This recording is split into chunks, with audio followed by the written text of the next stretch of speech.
በክብርም ደረጃ 2 ጊዜ ዋንጫ በመብላት የሁለተኛ ደረጃ የያዘ ክለብ ነው። ሸገር ነው የታወቀ ነው። ይበለዋል። አዎ የሚስሉት አንጋፋ ክለቦች ግንባር ቀደምም ከሚባሉት አንዱ ነው። ያው አሪፍ ተጫዋቾችን ከተለያዩ ቲሞች አስፈርሟል።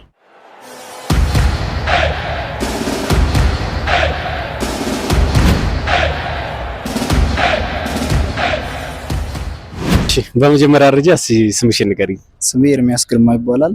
የመልካኖ ክፍለ ከተማ ተጫዋች ነኝ። ተጫዋች ነህ? በጣም አሪፍ። ዛሬ አዲስ አበባ ስታዲየም ምን ልታደርግ መጣ? ሸገር ሲቲን ለመደገፍ ነው የመጣሁት። አይደለ? እግር ኳስ ያው ፕሪሚየር ሊጉ በመጀመሩ ምን ተሰማሽ? ፕሪሚየር ሊጉ ያው ዳግም ከረጅም ዓመት በኋላ ወደ አዲስ አበባ መመለሱ በጣም ደስተኞች ነን። ምክንያቱም ያው ብዙ ስፖርት ወዳድ አዲስ አበባ ላይ አለ፣ አካባቢያቸው ዙሪያቸውን ላይ አለ እና ተመልሶ እንደዚህ በፈለግንበት ሰዓት እየመጣን ቲማችንም እንደግፈውን ክለብ መተን ማየታችን በጣም ጥሩ ነው። ይበል የሚያሰኝ ነገር ነው።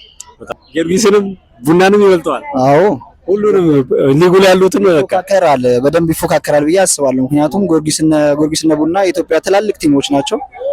ብዙ ነገር አይተናል በእነሱ። ሸገር ሳይመጣ በፊት በእነሱ ብዙ ነገር አይተናል። ብዙ ታዳጊዎችን ያፈሩ ቲሞች ናቸው። ስለዚህ ሻምፒዮን እንኳን ባይሆን ከነሱ ጋር የሚፎካከር ይመስለኛል።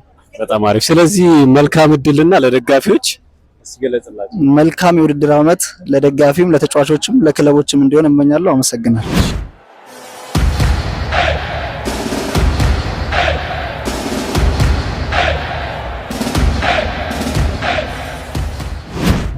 በመጀመሪያ ደረጃ ስምህን ንገረኝ።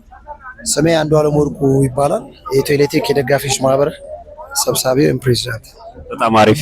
ዛሬ እንግዲህ አዲስ አበባ ስታዲየም ላይ ኢትዮ ኤሌክትሪክ ጨዋታ አለው። ስለዚህ ምን ትጠብቃለህ? ያው ውጤቱ ያው እንደ መጀመሪያ ጨዋታ ስለሆነ በአቋም መፈተሻ ላይም ተገናኝተው ነበረ። ጥሩ እንቅስቃሴዎች አይተናል። ኢትዮ ኤሌክትሪክ በወጣት ቡድን የተገነባ ቡድን ነው፣ ጠንካራ ቡድን ነው። 2-1 እናሸነፋለን የሚል ግምት አለኝ በራሴ። በጣም አሪፍ። እንዴት ነው እግር ኳሱ በመጀመሩ አዲስ አበባ ፕሪሚየር ሊግ በመጀመሩ ምን ታስባለህ? እንዴት ነው? ምን ተሰማ?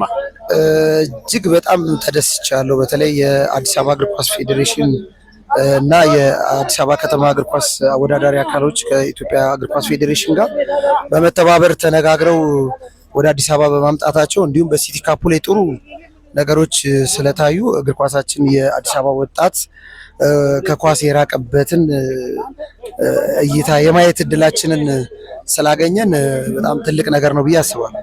በጣም አሪፍ። ስለዚህ ዘንድሮ ፕሪሚየር ሊግን እንዴት ነው? ምን ታስባለህ? ዋንጫው ማን ይበላዋል ትላለህ? ያው በመጀመሪያው ጨዋታ ላይ እንዲህ ብለህ ለመናገር ይከብዳል። በእርግጥ ፕሪሚየር ሊጉ ከባድ ነው። ጥሩ ፉክክር ይታይበታል። ከጊዜ ጊዜ እየተሻሻለ ነው። ሁሉም የፕሪሚየር ሊግ ክለቦች ወደ ወጣት ቢያዘነብሉ እንደ ደጋፊ ማህበር እንደ አንድ ግለሰብ የግል ሀሳብ ሆኖ ቢመለከቱ ወጣቶችን ትኩረት ላይ ቢያደርጉ የተሻለ ነው። አንጋፋ ክለቦች ግንባር ቀደምም ከሚባሉት አንዱ ነው።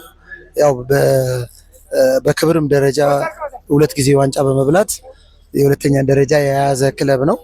ብዙ ዜማዎች አሉት። የተሻለ የምትለውም ስለ ኤልፓ ያው አዘማሪዎቹ አስጨፋሪዎቹም ይጨፍራሉ። ግን ኤልፓ የሚል ግጥም አለ፣ በኤልፓ ላይ ኤልፓ የሚል ግጥም አለ። እሱን ጋብዣቸዋለሁ ነውና ኤልፓ የሚለውን በኤልፓ ላይ ኤልፓ የሚለውን ዘፈን መዝሙር ጋብዣቸዋለሁ። ከሰሞኑ ደግሞ አዲስ ዜማ አለ፣ ተሰርቷል፣ ተዘጋጅቷል።